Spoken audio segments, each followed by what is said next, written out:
നമസ്കാരം, ഞാൻ സാജൻ, ചക്രയുമ സാജൻ. കഴിഞ്ഞ പ്രാവശ്യം എനിക്കൊരു പിശക് പറ്റി.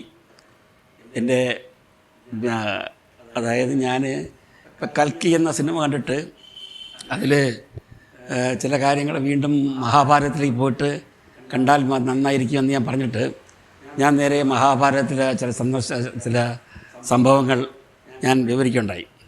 ഇപ്പം പരശുരാമൻ ആയാണ് നമ്മൾ ദുൽഖർ സൽമാൻ്റെ കഥാപാത്രം എന്ന് ഞാൻ പറഞ്ഞു. അതോടൊപ്പം തന്നെ ഞാൻ പണ്ട് എൻ്റെ അറിവ് അങ്ങനെ ആയിരുന്നു, തെറ്റിപ്പോയി. കാരണം ഒരു സഹോദരി പ്രത്യേകിച്ച് ഒരു കമൻസിലിട്ടിരിക്കുന്നു. അതെനിക്കൊരു പുതിയ അറിവായിരുന്നു. കാരണം എൻ്റെ അജ്ഞത സഹോദരി ചൂണ്ടിക്കാണിച്ചു. അതായത് എൻ്റെ അറിവ് എന്തെന്ന് വെച്ചാൽ ഞാൻ കരുതിയിരുന്നത് കണ്ണനെ കുന്തിദേവി കാണാൻ പോയത് കവചകുണ്ടലൻ ചോദിക്കാനായിരുന്നു എന്നായിരുന്നു. അത് മഹാ തെറ്റാണ്. സഹോദരി ചൂണ്ടിക്കാണിച്ചത് വളരെ ഉപകാരം. കാരണം ഇല്ലെങ്കിലും ആരെങ്കിലും എൻ്റെ ഈ യൂട്യൂബ് കണ്ടിട്ട് ഇതാണ് ശരിയെന്ന് ധരിച്ചു വശായാലോ. ഞാൻ എന്തെന്ന് വെച്ചാൽ പിന്നീട് ഞാൻ മഹാഭാരതം ഒന്ന് നോക്കി. എൻ്റെ ഇംഗ്ലീഷ് വെർഷനാണ് നോക്കിയത്. കാരണം മലയാളം കുറേ അധികം ഉള്ളതുകൊണ്ട് നോക്കിയപ്പോൾ ശരിക്കും മനസ്സിലായി. കാരണം ഒരു ബ്രാഹ്മണ വേഷത്തിൽ ഇന്ദ്രൻ കണ്ണനെ സമീപിച്ചു. കവചകുണ്ടലവും കണ്ണൻ കാതിലിടുന്ന അതിൻ്റെ പേരെന്തോ അറിയുമല്ലോ, അത് യാചിച്ചു. ദാനശീലനായ കണ്ണൻ അത് കൊടുത്തു. കണ്ണൻ അറിയായിരുന്നു ഒന്ന് ചോദിച്ചത് ആരാണ് എന്നുള്ളത്. അദ്ദേഹം ദാനശീലനാണല്ലോ. അങ്ങനെയാണ് കാരണം ഇന്ദ്രൻ സ്വപുത്രനാണ്, ഇന്ദ്രൻ്റെ പുത്രനാണല്ലോ അർജുനനെ രക്ഷിക്കാനാണ്. കാരണം യുദ്ധക്കളത്തിൽ കണ്ണനെ നിർവീര്യമാക്കാനാക്കാനുള്ള ഒരു ഐഡിയ ആയിരുന്നു. അല്ലെങ്കിൽ ആ യുദ്ധത്തിൽ എങ്ങനെ പോകുന്നുള്ളത് സ്വന്തം പിതാവല്ലേ. അങ്ങനെ അപ്രോച്ച് ചെയ്താണ്. നല്ല മനോഹരമായിട്ടുള്ള ഒരു ഇൻസിഡൻ്റാണത്. ഇത്രയും കാലം ഞാൻ ധരിച്ചു വെച്ചായിരുന്നത് അമ്മയാണ് പോയി ചോദിച്ചത്. അമ്മ പോയത് വേറെ കാര്യത്തിന്. അത് സഹോദരി പറഞ്ഞതുപോലെ ഈ കഴിവതും കണ്ണൻ പാണ്ഡവപക്ഷത്തേക്ക് വരണം, ഒരു കൗരവപക്ഷം നിൽക്കരുത്. അപ്പോൾ കണ്ണൻ പറഞ്ഞു സാധ്യമല്ല അമ്മേ, കാരണം എന്നെ സംരക്ഷിച്ച് എന്നെ ഇത്രത്തോളം ആക്കിയത് എൻ്റെ സുഹൃത്തും എൻ്റെ എല്ലാമായ ദുര്യോധനാണ്. അദ്ദേഹത്തെ വിട്ടെനിക്ക് വരാൻ പറ്റില്ല അമ്മയെന്ന്. കാരണം അദ്ദേഹം പറഞ്ഞതിൽ ശരിയാണ്. കാരണം അമ്മയ്ക്ക് വേറൊന്നും പറയാൻ പറ്റില്ല. പക്ഷേ അദ്ദേഹം പറഞ്ഞു, അമ്മ എന്തുകൊണ്ടും പരിഗണിക്കണ്ട. യുദ്ധം കഴിഞ്ഞാൽ അർജുനനോ ഞാനോ, കാരണം അർജുനനാണല്ലോ കർണൻ്റെ എതിരാളി. രണ്ടും വില്ലാളി വീരന്മാരല്ലേ. അപ്പോൾ ആരെങ്കിലും ഒരാൾ ഇല്ലാതായാലും അമ്മയ്ക്ക് 5 മക്കളുണ്ടാവും എന്നുള്ളത് നല്ല വികാരഭരിതമായിട്ട് പറഞ്ഞൊരു ഡയലോഗാണ് ഈ മഹാഭാരതം. സത്യം പറഞ്ഞാൽ നമുക്ക് വളരെ പഠിക്കാനും അറിയാനും മനസ്സ് വിങ്ങലുണ്ടാകുന്ന ഡയലോഗാണ്. ഇങ്ങനെ ചില സിനിമയിൽ ചില മുഹൂർത്തങ്ങളുണ്ട്. ഈ തനിയാവർത്തന സിനിമയിൽ മമ്മൂട്ടിയുടെ കഥാപാത്രം ഒരു ബാലൻ മാഷാണെന്നൊന്ന് പേര്. അദ്ദേഹത്തിന് യാതൊരു അസുഖമില്ല, ഒന്നുമില്ല. പറഞ്ഞ് മനോവിഭ്രാന്തിയുള്ള ഒരാളായിട്ട് ചിത്രീകരിക്കുകയാണ്. എന്ത് ചെയ്യാൻ പറ്റും? അദ്ദേഹം എന്ത് പറഞ്ഞിട്ടും ആ തിലകൻ്റെ കഥാപാത്രമൊക്കെ തിലകൻ നന്നായിട്ട് സൂക്ഷിക്കണം കേട്ടോ എന്ന് പറഞ്ഞിട്ട് വെറുതെ ഒരു വിഭ്രാന്തി സൃഷ്ടിക്കുക. മമ്മൂട്ടി എന്ന കഥാപാത്രത്തെ കാണുമ്പോൾ ആൾക്കാർ ഒഴിഞ്ഞു മാറുക. ഇങ്ങനെ അദ്ദേഹം എത്ര പറഞ്ഞാലും ആരും പറഞ്ഞ് കേൾക്കുന്നില്ല. എന്ത് പറഞ്ഞാലും വെച്ചാൽ ആ മമ്മൂട്ടിയുടെ എക്സ്പ്രഷൻ ഉണ്ടല്ലോ, ആ തനിയാവർത്തനം നമ്മൾ കാണുമ്പോഴേ ഉള്ളൂ മമ്മൂട്ടി എന്നുള്ള വലിയ അഭിനേതാവിൻ്റെ മൗനം, അതായത് വാചാലനാവാതെയുള്ള അഭിനയം, മുഖത്തുള്ള എക്സ്പ്രഷനാണ്. സംഭാഷണം കൂടുതൽ വേണ്ട. ഒടുവിൽ ആ അമ്മയ്ക്കറിയാം മകന് അസുഖമൊന്നുമില്ല, ജനങ്ങളിങ്ങനെ പറഞ്ഞു വരുത്തിയാണെന്നുള്ളത്. അമ്മ അവസാനം ഗതികെട്ട് ചോദിക്കും, മോനെ നിനക്ക് മരിക്കണമെന്ന് ആഗ്രഹമുണ്ടോ? അപ്പം മമ്മൂട്ടിയുടെ എക്സ്പ്രഷൻ കണ്ടോ? തനിയാവർത്തനം കാണാത്തവർ മനോഹരമായൊരു മുഹൂർത്തമാണ്. സിബി മലയിൽ അതിമനോഹരമായിട്ട് പകർത്തിയിരിക്കുകയാണ്.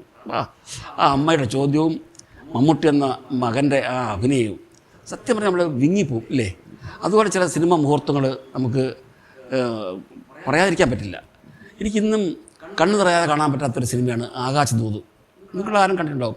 ഇന്നെനിക്ക് ഫുള്ളായിട്ട് ഞാൻ സിനിമ ഡയറക്ടറാണെങ്കിലും ഞാൻ സിനിമ ഡയറക്ടർ എന്നുള്ള ഭാഗം മറന്നുപോകും. ആകാശദൂത് എനിക്ക് ഒരിക്കലും ഫുള്ളായിട്ട് കണ്ണു നിറയാതെ കരയാതെ എനിക്ക് കാണാൻ പറ്റില്ല.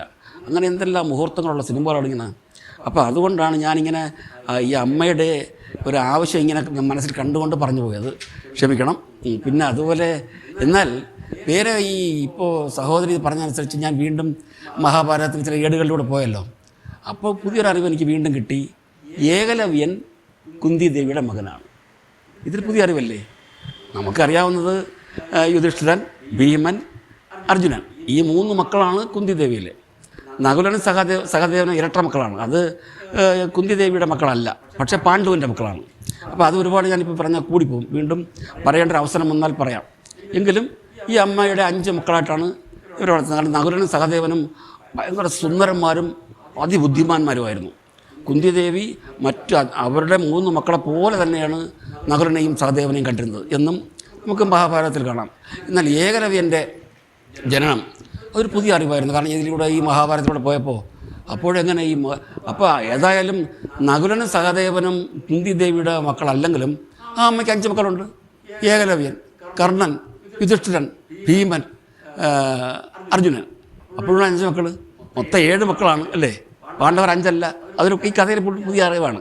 ഏതായാലും ഏകലവ്യൻ്റെ ജനനം ഒന്ന് ഞാൻ അത് ഇംഗ്ലീഷിലാണ് ഉള്ളത് എഴുതിയിരിക്കുന്നതുകൊണ്ട് എനിക്ക് കൂടുതൽ ബൈഹാർട്ട് ചെയ്യാൻ പറ്റിയില്ല. അതുകൊണ്ട് ഞാനത് വായിക്കാം. According to the Mahabharata, Ekalavya was born to Kunti's before her marriage to Pandu through her invocation of the god Varuna using the divine mantra given by Durvasa. Durvasa കൊടുത്ത മന്ത്രപ്രകാരമാണ് അവർ ഉരുവിട്ടുകൊണ്ട് ഈ ഒരു ജനനം. This makes Ekalavya Kunti's eldest son but not a Pandava.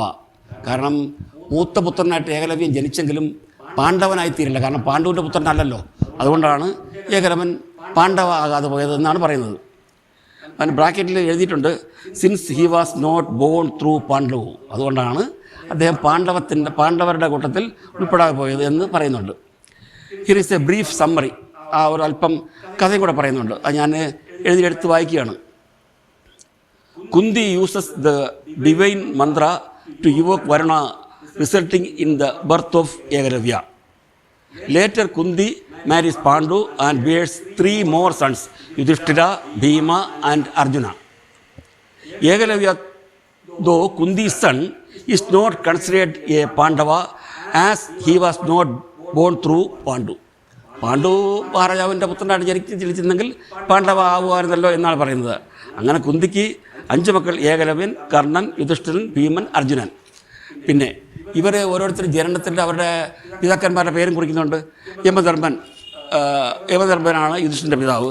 വായു ഭഗവാനാണ് ഭീമസേനൻ്റെ പിതാവ്.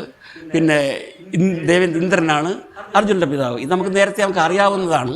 എങ്കിലും എനിക്കൊരു ഏകലവ്യൻ്റെ ജനനവും കുന്തിദേവിയുടെ മകനാണെന്നും അറിഞ്ഞതൊരു പുതിയ അറിവായിരുന്നു.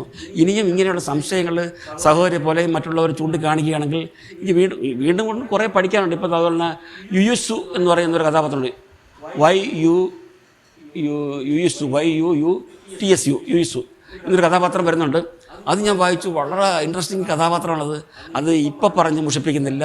വേറൊരവസരത്തിൽ എൻ്റെ യൂട്യൂബ് കാണുന്നവർ വീണ്ടും ആവശ്യപ്പെട്ടാൽ ഞാനിത് തീർച്ചയായിട്ടും പറയാം. കാരണം ഞാൻ പണ്ട് പഠിച്ചത് വീണ്ടും ഇൻട്രസ്റ്റിംഗ് ആയിട്ട് ഞാനിങ്ങനെ മഹാഭാരതം ഇങ്ങനെ വായിച്ചുകൊണ്ടിരിക്കുമ്പോഴത്തേക്കും വെറുതെ ഇരിക്കുന്ന സമയങ്ങളിൽ നല്ല നല്ല രസകരമായ മുഹൂർത്തങ്ങൾ നമുക്ക് കിട്ടിക്കൊണ്ടിരിക്കുകയാണ്. ഇതിൻ്റെ പ്രത്യേകത എന്താണെന്ന് വെച്ചാൽ ഞാൻ കുറേ നാളായിട്ട് സിനിമ സംവിധാനം ചെയ്യാതിരിക്കുന്നില്ലേ. അപ്പോൾ പണ്ട് ഞാൻ ചക്കരയും മീൻ കൂട്ടിനിടങ്ങളിലും ഒരു നോക്കാണാനും തമ്മിലും സ്നേഹമുള്ള സുഖമൊക്കെ ഡയറക്ടറാണ് ഞാൻ. എങ്കിലും ഇപ്പോൾ ഇത്തരം സിനിമകൾ എടുത്താൽ ഇപ്പോഴത്തെ തലമുറയ്ക്ക് അത്ര ഇഷ്ടപ്പെടുമെന്ന് തോന്നുന്നില്ല. അതുകൊണ്ട് ഞാൻ വിചാരിച്ചു ഈ ഭ്രമയുഗം വന്നപ്പോഴത്തേക്കൊരു ഭയങ്കര സ്വീകരണമായിരുന്നില്ല. ഞാനും കണ്ടു നല്ല പടം മമ്മൂട്ടിയുടെയൊക്കെ. ഇപ്പോൾ അതുപോലെ തന്നെ ഇപ്പോൾ കൽക്കി വന്നു. അതൊരു പുതിയ അറിവായിരുന്നു. നല്ല കളക്ഷനും. അപ്പോഴാണ് കൽക്കിയുടെ രീതി കാണുമ്പോഴാണ് ഞാൻ പെട്ടെന്ന് മഹാഭാരതത്തിലേക്ക് പോയത്. എങ്ങനെയാണ് ഈ കൽക്കിയുടെ അവതാരമെന്ന്. കൽക്കിയുടെ അവതാരം വേറെ രീതിയാണ്. അതിന് ഈ മഹാഭാരതമായിട്ട് അശ്വത്ഥമാവിനെയും ദ്രോണരെയും ഒക്കെ പറയുന്നുണ്ടല്ലോ. അശ്വത്ഥമാവിനെ കുറിച്ചൊക്കെ ഞാൻ കഴിഞ്ഞ പ്രാവശ്യം പറഞ്ഞു. ഇനിയും വേണമെങ്കിൽ പറയാം, അവസരം കിട്ടുമ്പോൾ ആവശ്യമെങ്കിൽ പറയാം. അപ്പോൾ അതുകൊണ്ടാണ് ഞാനിപ്പം വീണ്ടും ഈ കൗരവ ഭാഗത്ത് നിന്നിട്ട് യുയുസ് എന്നൊരാളുണ്ട്. ശകുനിയെപ്പറ്റി ഞാൻ കഴിഞ്ഞ പ്രാവശ്യം പറഞ്ഞു. ശകുനി എന്തുകൊണ്ട് കൗരവരുടെ നാശം ഇഷ്ടപ്പെട്ടിരുന്നു. നമ്മൾ ധരിച്ചിരുന്നത് കൗരവരുടെ പക്ഷത്താണ് ഈ ശകുനി എന്നല്ലേ. കാരണം ഈ ഗാന്ധാരിയുടെ ഇളയ സഹോദരനല്ലേ ശകുനി. അതായത് നമ്മുടെ ദുര്യോധനൻ്റെ അല്ലെങ്കിൽ ദുശാസനൻ്റെ അമ്മാവൻ, ഏറ്റവും ചെറിയ ആൾ. അപ്പോൾ തീർച്ചയായിട്ടും കൗരവപക്ഷത്തു നിന്നാണ് അദ്ദേഹം പറയുന്നതെന്നും അദ്ദേഹമാണല്ലോ ഈ പകട ഉരുട്ടിക്കൊണ്ട് ഓരോന്ന് കാര്യങ്ങൾ നീക്കുപോക്ക് ചെയ്യുന്നത്. പക്ഷേ അദ്ദേഹത്തിൻ്റെ മനസ്സിൽ മുഴുവൻ പകയായിരുന്നല്ലോ ഈ കൗരവരോടും. അതിനെക്കുറിച്ചാണ് ഞാൻ വായിച്ചിട്ട് ഞാൻ പറഞ്ഞത്. കാരണം ഇവരുടെ നാശത്തിലേക്കാണ് ഇത് ഇഷ്ടപ്പെട്ടിരുന്നതെന്നും അങ്ങനെ പകിട കൊണ്ട് പുള്ളിക്കാരൻ നടത്തിക്കൊണ്ടിരുന്നൊന്നും ഞാൻ പറഞ്ഞിരുന്നു. ഒന്ന് പറയാൻ വിട്ടുപോയി. അദ്ദേഹം സ്വന്തം അദ്ദേഹം കരുതിയിരുന്ന കത്തി കൊണ്ട് അദ്ദേഹം സ്വന്തം തുട കുത്തി മുറിവേൽപ്പിച്ചു. ഒരിക്കലും ഉണങ്ങാതെ പുള്ളിക്കാരൻ വെച്ചിരുന്നു. കാരണം അദ്ദേഹത്തിൻ്റെ മുടന്തിക്കൊണ്ടുള്ള നടത്തിലെല്ലാം അദ്ദേഹത്തിന് ഭയങ്കര വേദനയാണ്. ആ വേദന എന്തിനെ സൂചിപ്പിക്കുന്നത് വെച്ചാൽ ഇവരെ ഒരിക്കലും പുള്ളിക്കാരന് ശകുനിക്ക് ഇവരോട് ക്ഷമിക്കാൻ പറ്റില്ല. ക്ഷമിക്കണമെന്ന് തോന്നിയാൽ ഈ വേദന അദ്ദേഹം ഓർമ്മിക്കും. അപ്പോൾ പക 10 ഇരട്ടി 100 ഇരട്ടി വർദ്ധിക്കും എന്നാണ് പറയുന്നത്. അതുകൊണ്ടാണ് അന്ന് ഞാൻ പറയാൻ വിട്ടുപോയത്, ശകുനിയുടെ മനസ്സിലെ പകയൊരു ഭയങ്കര പകയാണ്. പിന്നെ ആ കഥാപാത്രം വളരെ സെൻറ്റിമെൻറ്റ്സ് അല്ലേ ഇല്ലേ? കാരണം അദ്ദേഹത്തിൻ്റെ സഹോദരന്മാരെയും അച്ഛനെയും പട്ടിണിക്കിട്ട് കൊന്നില്ലേ കാരാഗൃഹത്തിൽ. എന്നിട്ട് ഇദ്ദേഹത്തെയോ വർഷങ്ങളോളം ഒന്നും ആഹാരം കൊടുക്കാൻ ഇട്ടിരുന്നില്ലേ. ഒടുവിൽ ഗാന്ധാരി ഭർത്താവിൻ്റെ കേണപേക്ഷിച്ചിട്ട് മോചനം നൽകി ആ നല്ല രീതിയിൽ ട്രീറ്റ് ചെയ്തു. എല്ലാ രീതിയിലും സൗഭാഗ്യം നൽകിയെങ്കിലും മനസ്സിൻ്റെ ഉള്ളിലെ പക തീരുമോ? അങ്ങനെ പെട്ടെന്ന് തീരാവുന്നതല്ലല്ലോ. അങ്ങനെയുള്ള ചില നല്ല മുഹൂർത്തങ്ങൾ മഹാഭാരത യുദ്ധത്തിലുണ്ട്. അത് സിനിമയ്ക്ക്, ഞാൻ അന്ന് പറഞ്ഞതുപോലെ സിനിമയ്ക്ക് ചില കഥാപാത്രങ്ങളിൽ നമ്മൾ ഡീപ്പായിട്ട് ആലോചിക്കുമ്പം അവരുടെ ഭാഗം ശരിയാണെന്ന് തോന്നും. അങ്ങനെയാണ് ഇപ്പം എനിക്ക് ചില കഥാപാത്രങ്ങൾ കിട്ടിയില്ലേ, ശകുനി. ഇപ്പോൾ ഉദാഹരണത്തിന് ഞാൻ തമാശ രൂപേണ പറയണം, മമ്മൂട്ടിയാണ്. ഇപ്പം ഞാൻ അന്ന് പറഞ്ഞതുപോലെ അതായത് മാറ്റാച്ചുരുക കൊടുക്കാത്ത ആ ആളാണ് ചന്തു വില്ലനായിരുന്നില്ലേ. മമ്മൂട്ടി ചെയ്തപ്പം MT വാസുദേവൻ എഴുതിയപ്പം ചന്തു ഹീറോ ആയി. അതുപോലെ ശകുനി, മമ്മൂട്ടിയെപ്പോലെ കഥാപാത്രം മമ്മൂട്ടി ശകുനി എന്ന് പറയുമ്പോഴത്തേക്ക് ആൾക്കാരായിരിക്കും മമ്മൂട്ടി ശകുനിയായിട്ട് അഭിനയിക്കുന്നു, ഇത്രയും ദുഷ്ടകഥാപാത്രം അല്ല. അദ്ദേഹം ദുഷ്ടകഥാപാത്രം അല്ല. വേദനകൾ സഹിച്ച് ഭയങ്കരമായിട്ടുള്ള യാതനകളൊക്കെ സഹിച്ചുകൊണ്ട് എല്ലാ വിഷമങ്ങളും ഉള്ളിലൊതുക്കി കൊണ്ട് കഴിയുന്ന ഒരു കഥാപാത്രമാണ് ശകുനി. അതുകൊണ്ടാണ് ഞാൻ പറഞ്ഞത് ഒരു പുതിയ സിനിമയിൽ, ഇപ്പോൾ ഞാൻ എടുക്കുന്ന സിനിമയല്ല എങ്കിലും ആർക്കെങ്കിലും എടുക്കാം, ഞാൻ എടുക്കുന്നെങ്കിൽ അങ്ങനെ പോട്ടെ. ഏതായാലും മമ്മൂട്ടിക്ക് ഇപ്പോൾ അടുത്ത കാലത്തൊക്കെ അഭിനയിക്കാനുള്ള ഡേറ്റുകളൊന്നുമില്ല എനിക്കറിയാം. മമ്മൂട്ടിയെപ്പോലെ നല്ല അഭിനയിക്കാൻ കഴിവുള്ള പക മനസ്സിൽ വിദ്വേഷം ഒതുക്കിക്കൊണ്ട് ജീവിക്കുന്ന ഒരു കഥാപാത്രമായിട്ട് ശകുനിയെ ഞാനിപ്പോൾ കാണുകയാണ്. ഈ കൂടുതലൊന്നും പരത്തി പറയുന്നില്ല. കാരണം എന്താ പറയുക, യുയുസു എന്ന് പറയുന്ന ഒരു കഥാപാത്രം എനിക്ക് മനസ്സിൽ വന്നുകൊണ്ടിരിക്കുന്നത്. അത് കുറച്ച് കൂടുതൽ പറയണം. അംബിക അംബാലിക, എന്തുകൊണ്ട് ധൃതരാഷ്ട്രർ അന്ധനായിപ്പോയി, എന്തുകൊണ്ട് പാണ്ഡുവിന് പാണ്ഡുരോഗം ബാധിച്ചു, ഇതൊക്കെ കഥയിലുണ്ട്.